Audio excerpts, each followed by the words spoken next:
তো কি খবর বাড়া, কেমন আছো? Welcome back to the channel. তো আজকে আমরা দুখানা ট্রেলারের রিঅ্যাকশন দিতে চলেছি। একটা নবাব আর একটা শিকারি। ইয়েস। চলো আচ্ছা, দুটোতেই শাকিব খান রয়েছে। অনেক রিকোয়েস্ট এসেছে আমাদের কাছে যে দাদা শিকারি ট্রেলার রিঅ্যাকশন করো, নবাবের ট্রেলার রিঅ্যাকশন করো, তুফানের করো, বরবাদের করো। তো আজকে দুটো ট্রেলার দেখবো আমরা। বেসিক্যালি প্রথমে শিকারি দেখবো, তারপরে নবাবটা দেখবো। তোমরা দেখেছো জায়গা? না, কিন্তু First শাকিব time. খান দেখতে হবে। চল শিকারিটা চালাচ্ছি। হ্যাঁ, আচ্ছা বলে দিই, এটা 10 বছর আগেকার সিনেমা। হ্যাঁ, পুরনো সিনেমা। অনেক পুরনো সিনেমা, এটা 10 বছর আগেকার সিনেমা। ও আমি তো ঠিক আছে? নতুন। শাকিব খান রয়েছে আর শ্রাবন্তী রয়েছে। শ্রাবন্তী এই- সিনেমা। হ্যাঁ, ওই গানটা নেই, আর কোনো কথা না বলে আরো কে চাই না আচ্ছা, তুই আচ্ছা, চলে, আচ্ছা, ওটা এই আচ্ছা। সিনেমারই গান। শুনিনি গান। ঠিক আছে, চলো শুরু করছি। হ্যাঁ,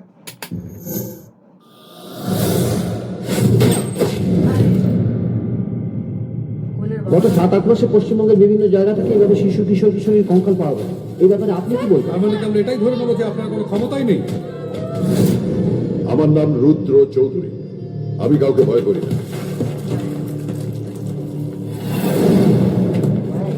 নাইস। ওয়েলকাম মিস্টার রুদ্র চৌধুরী, ওয়েলকাম। ওকে। রাহুল দেব। হ্যাঁ, ওকে। ওয়েলকাম মিস্টার রুদ্র চৌধুরী। দেখতে পাওয়া যায় না। এই হ্যাঁ, অনেক আগে সিনেমা করতো তো, এখন আর করে না তো। এখন দেখতেই পাওয়া যায় না। এখন করে না। দেখতে আরে দেবের রংবাজ সিনেমাটা তো হ্যাঁ, হ্যাঁ। Welcome to the valley of death. এমন কাউকে দিয়ে কাজটা করাতে হবে যাকে ইন্ডিয়াতে কেউ চেনে না। বাংলাদেশ হলে চলবে? কে? সুলতান।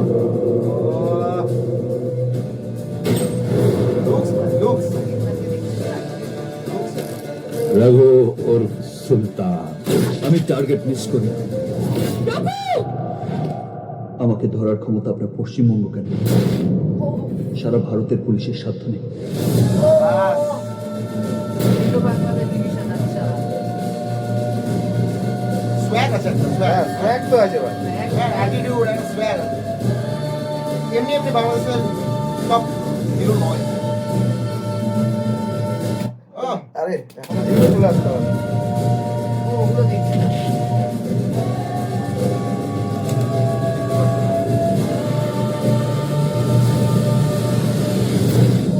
Great great. দারুণ শট। এই সিনেমা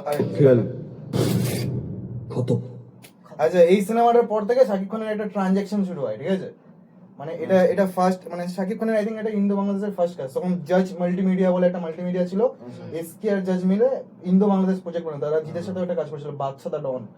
বাচ্চা বাদশা দা ডন, ধত তেরি কি পটে পটে না, আমি তেমন এত গরম ফুপে ওঠে না। ওই সিনেমা হেভি হিট করেছিল ওই সিনেমাটা। বাট এই সিনেমাটা বাংলাদেশে অনেক চলেছিল, আচ্ছা। আর বাংলাদেশ এখানে অতটা ওয়ার্ক করতে পারেনি। তো তোমাদের বলো কেমন লাগলো এই ট্রেলারটা, প্রথমে বলো। অনেক পুরোনো ট্রেলার দেখেই বোঝা যাচ্ছে প্রথমত। আর এই লুকসটা আমি কোনোদিন দেখিনি শাকিব খানের। হ্যাঁ, ইজ দ্য আমিও- ফার্স্ট টাইম আমি এরকম looks আমিও এ দেখিনি। ওকে ওইটাই হচ্ছে, আমি দেখে অবাক হয়ে গেলাম। হ্যাঁ, শাকিব খানকে দেখতে এরকম হবে। আর তখন না তখন তুমি 10 বছর আগেকার প্রজেক্ট হিসেবে তুমি যদি ধরো, ভালো কালার গ্রেডিং রয়েছে, ভালো কাজ করা যাবে না। ঠিক আছে, মানে দেখে মনে হচ্ছে খরচা করেছে। খরচা করে গল্প আছে। লোকেশন গল্পটা সিনেমাটা তোমরা দেখোনি, আমি দেখেছি। দেখেছো? ভালো। মোটামুটি আচ্ছা। মোটামুটি সিনেমা, বাট ঠিক আছে, শাকিব খানের প্রথম কাজ ঠিক আছে। আর চলো আরেকটা ট্রেলার দেখবো এখন, সেটা হচ্ছে নবাব। এটাতে তোমার রয়েছে শুভশ্রী, আর এটা সিনেমার একটা গান আছে না, দেব এটাও কি পুরনো? এটা অনেক পুরনো, এটা 8 বছর আই থিঙ্ক। দেব তোকে দেব 16 আনা, করিস না ও বাহানা। মানে যখন তোর বয়স কচকচির প্রথম। হ্যাঁ হ্যাঁ, তখনকার সিনেমা এগুলো। হ্যাঁ হ্যাঁ, নবাব, দেখি, NABAB, নবাব মুভি ট্রেলার। ইস, এই তো পেয়ে গেছি প্রথমে। বাংলায় স্পেলিং গুলো কত, নবাব তো ডব্লিউ হয়। হ্যাঁ, চল, এটা এবার ট্রেলারটা শুরু হোক। নবাব। ট্রেলারটা শুরু হলো। Jazz মানে। হ্যাঁ, এই জাজ মাল্টিমিডিয়ায় বুঝতে পেরেছি। এসকে এর সাথে একসাথে কম্বাইন হয়ে কাজ করবে। ও তো হাওড়া।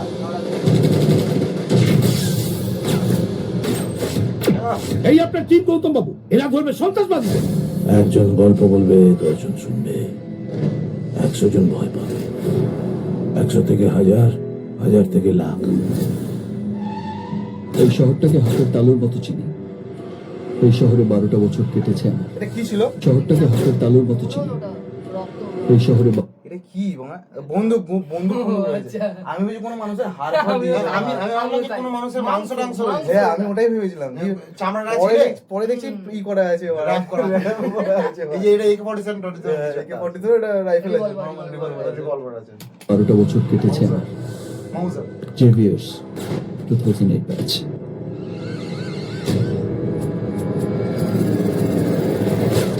আসলে সন্ত্রাসের কোনো জাত নেই, দেশ নেই, ধর্ম নেই, ওদের পরিচয় একটাই, ওরা সন্ত্রাসবাদী।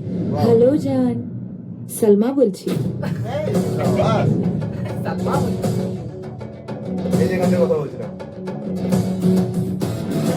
এতদিন পর তোমার কাছে পেয়েছি, আর কোথাও হারাতে দেবো না। This is very bad. দেবো তোকে দেবো ষোলো আনা, করিস না বাহানা, তু মেরি গলি আ জানা।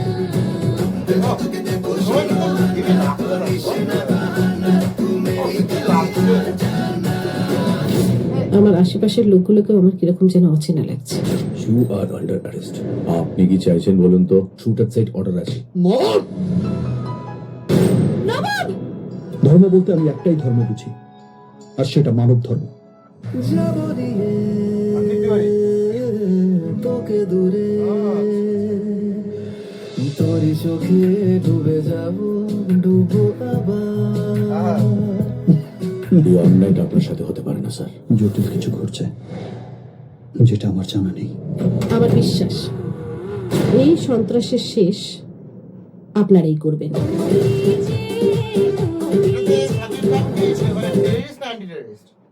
সিনেমাটা দেখোনি? না। হি is A police officer. Police officer জায়গায় আই থিঙ্ক প্রথমে একটা সিন আছে, হাইওয়ের কাছে সিন আছে, বাংলাদেশ থেকে আছে মনে হয়। এখানকার মুখ্যমন্ত্রীকে রক্ষা করার জন্য আসবে, ওকে নিয়োগ করা হবে। ওকে, আর মুখ্যমন্ত্রীর উপরে একটা স্পেশাল স্পেশাল ফোর্স, হ্যাঁ স্পেশাল অফিসার, আর এখানে মুখ্যমন্ত্রীর উপরে একটা থ্রেট রয়েছে, ওকে বাঁচাতে হবে। ভালো, অ্যান্টি ক্লাইম্যাক্সটা খুব ভালো, মানে তুমি বুঝতে পারবে না যে কে ভিলেন। খরাজ রয়েছে, আর খরাজি বেসিক্যালি ভিলেন, সবাই তো দেখেও নিয়েছে। খরাজ হচ্ছে মুখ্যমন্ত্রী হয়ে কাজ করে, আচ্ছা আর খরাজি পদ মারতে চায়, আচ্ছা ঠিক আছে?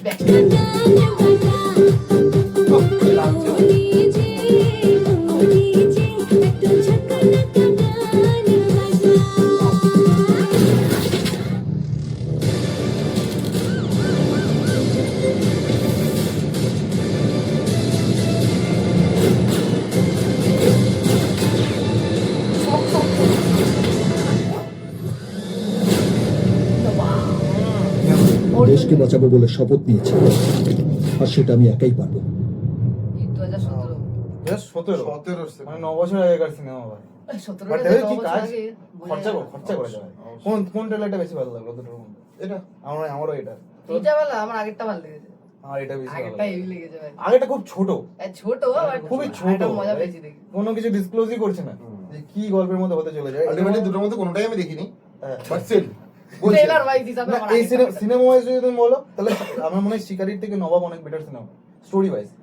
শিকারির মধ্যে ওরকম গল্প কিছু নেই, ঠিক আছে, বাট নবাব একটা ভালো এক্সিকিউশনের সিনেমা, ভালো এক্সিকিউট করেছে। মিউজিক ডিরেক্টর কে? মিউজিক ডিরেক্টর স্টারিং মিউজিক লেখা হবে দেখো। পাচ্ছি না। না না, লিরিক্স হচ্ছে স্যাভি, আর প্রিয় lyrics চট্টোপাধ্যায়। লিরিক্স ও মানে তো একই স্যাভি করেছে, স্যাভি Director-টা কি? মানে স্যাভি মিউজিক করেছে গানটা। এই সিনেমাটা অঙ্কিত তিওয়ারি কি করলো? অঙ্কিত তিওয়ারি মিউজিক গান করেছে, he is a playback singer, ও শুধু শুধু গান করেছে একটা। অঙ্কিত তিওয়ারি কে ছেড়ে ওই গানটাই করেছে খালি। ঠিক আছে, but Ankit Tiwari is a director, music director হতে পারে, বাট অঙ্কিত তিওয়ারি কে রাখতে আর নাম বাম নেই। পারবে। ঠিক আছে চলো ফাইন। ভাই তোমাদেরকে যদি একটা কোশ্চেন করি, দেব, জিৎ, অঙ্কুশ, শাকিব খান, আরফান নিশো, পাঁচজনের মধ্যে যদি র্যাঙ্ক করো কাকে কাকে করে রাখবে? আমি বলছি তিনটে ক্যাটাগরি দিচ্ছি, একটা অ্যাক্টিং ওয়াইজ, আর একটা সোয়াগ ওয়াইজ। প্রথমে সোয়াগ wise বলো, একে কাকে রাখবে? একে সোয়াগ ওয়াইজ তো সাকিব খান, 2, দুয়ে জিৎ, 3, তিনে দেব, 4 চারে তো অঙ্কুশ ভাই। আর কে ভাই? Arfan Nisho. I think acting wise সব থেকে প্রথমে যাওয়া উচিত আরফান নিশো, না অ্যাক্টিং ওয়াইজ সবথেকে প্রথম যাওয়া উচিত Arfan নিশোকে। Second Shakib Khan, third Second Jeet, Shakib Khan, দেব, sorry। তারপরে অঙ্কুশ। এবারে সোয়াগ ওয়াইজ বলো তাহলে আই থিঙ্ক যদি অরা একটা অরা থাকে, ওই অরাটা আই থিঙ্ক একে জিৎ। হ্যাঁ, আমার বলছি এটা একে, আই থিঙ্ক জিতের মতো ওরা কেউ ক্যারি জিতের করতে যে পারে না। বসের সিনেমাটা ছিল, জিতের মতো আরো কেউ ক্যারি করতে, হ্যাঁ সেটা তো খুব স্বাভাবিক ব্যাপার না, কারণ জিতের সিনেমাগুলো তো দেখ না, সিনেমাগুলো কত বিগ ফ্রেমের সিনেমা। হ্যাঁ, ও নিজে প্রডিউস করে, বাট কি ফ্রেম। আমার যদি বলো তুমি ওয়ার ওয়াইজ, তাহলে জিৎ, শাকিব খান, দেব, তারপর হচ্ছে অঙ্কুশ, তারপর আফরান নিশো। জিতের সোয়াগের ইম্প্যাক্টটা তখন বোঝা যাচ্ছে যখন বস এসছে আর কি। না জিতের অ্যাকশন সিন ওর সোয়াগটা বোঝা যায়। বসটা জিৎ যখন যখন এসেছিল, অ্যাকশন করে, মানে অ্যাকশনটা ওর জন্যই তৈরি। হ্যাঁ, বডিটা খোলা। হ্যাঁ। দেব যখন অ্যাকশন করে তখন ওর মানে হাত পা চলতে চায় না, কেমন যেন দেখতে। দেবের তুমি আগের গানগুলো দেখোনি তাহলে? দেখেছি তো, ভোজগৌরাঙ্গ, হ্যাঁ দেব দেখেছি, ব্লু ডান্স। ওগুলো দেখেছি। হ্যাঁ, ওগুলো- এখনকার কথা বলছি, এখন- এখনকার যে দেবের ডান্স গুলো দেখবি। বুড়ো হয়ে এখন বয়স হয়েছে না ভাই, বুড়ো হয়ে বয়স হয়েছে। শাহরুখ খান, শাহরুখ খান কতটা মেনটেন, কত টাকা দিয়ে মেনটেন করে, বডির পিছনে দেবের 500 কাছে করে। টাকা নেই, দেবের টাকা, দেব নিজের বডি মেনটেন করে না। কেন করে না? যখন সিনেমার দরকার পড়ে 500। আরে বাবা, Six pack নিয়ে আসে। সিক্স প্যাকটা ইম্পর্টেন্ট। বেসিক্যালি দেব এখন ওরকম সিনেমা করে না যেখানে ওকে ডান্স করতে হবে। সিক্স প্যাক ইম্পর্টেন্ট নয়, ইম্পর্টেন্ট হচ্ছে যে অজয় দেবগান হয়ে গেছে। শরীরটা তো খোলা থাকতে হবে রে ভাই। আমি ওটা বলছি হাঁটতে না, দাঁড়াবো। আমি ওটা বলছি না, দেব এখন ওরকম সিনেমাই করে না যেখানে ওকে ডান্স করতে হবে। ও শিফট করে গেছে পুরো, পারে না। আরে ওই তো অজয় দেবগান একটা মুভি ছিল না, এরকম এরকম করে নাচাচ্ছে। ওরকম হয়ে গেছে দেব এখন। বাট দেবের মধ্যে একটা অরা আছে। এই বলো না, দেবের ফ্যান্স বলে রেগে যাবে। হ্যাঁ, দেবকে চুমু খেয়েছি আমি। ঠিক আছে, না ডেফিনেটলি আছে। দেবের আই এম বলে- সরি, আছে আছে আছে, তাই দেবকে বাট চুমু খেয়েছি, চুমু। ডান্স নেই, নেই dance. I am very sorry. এখন নেই, আগে ছিল। আগে ছিল, এখন নেই। দেবের সোয়াগটাও আগেই লাগতো, এখন আর নেই। বাট দেখা যাক সে কামব্যাক করে কি করে। তারা তো দেশু 7 আসছে। সেটাই কি আছে? দেখা যাক। দেশু 7, দেব শুভশ্রী এবার ব্যাক করছে। ওই ব্যাপার আর কি। ওই জন্য নাম দেশু নাকি? দেশু দেশু। 7 টাইটেল ঠিক করেনি। ও আচ্ছা। আর জিদ্দার আসছে, কে বলে বিপ্লবী, কে বলে রাগাত, হ্যাঁ, এটা 14 তারিখে আসছে। আর আমাদের শাকিব খানের পরবর্তী সিনেমায় কি আছে? বাংলাদেশের শাকিব খান, আমাদের তো না। ওদের নেক্সট সবার সাকিব খান হয়ে গেছে আচ্ছা, ওদের এখন। আর বাংলাদেশে শুধু নেই, এখন সবার হয়ে গেছে। তাও ঠিক আছে। চলো, এই ছিল রিয়াকশন। আজকে দুটো ট্রেলারের রিয়াকশন দিলাম। পরবর্তী তুফানের দেবো আর বরবাদের দেবো এর পরের দিন। ওকে, ডান। Yes. তোমরা দুটো সিনেমা দেখোনি? না, সবসময় ডেফিনেটলি নট, আটি ধরে বসে থাকো। Definitely not. চলো, টাটা টাটা টাটা। জানিও তোমাদের ভিডিওটা কেমন লাগলো। দেখা হচ্ছে অন্য কোনো ভিডিওতে। বাই। টাটা।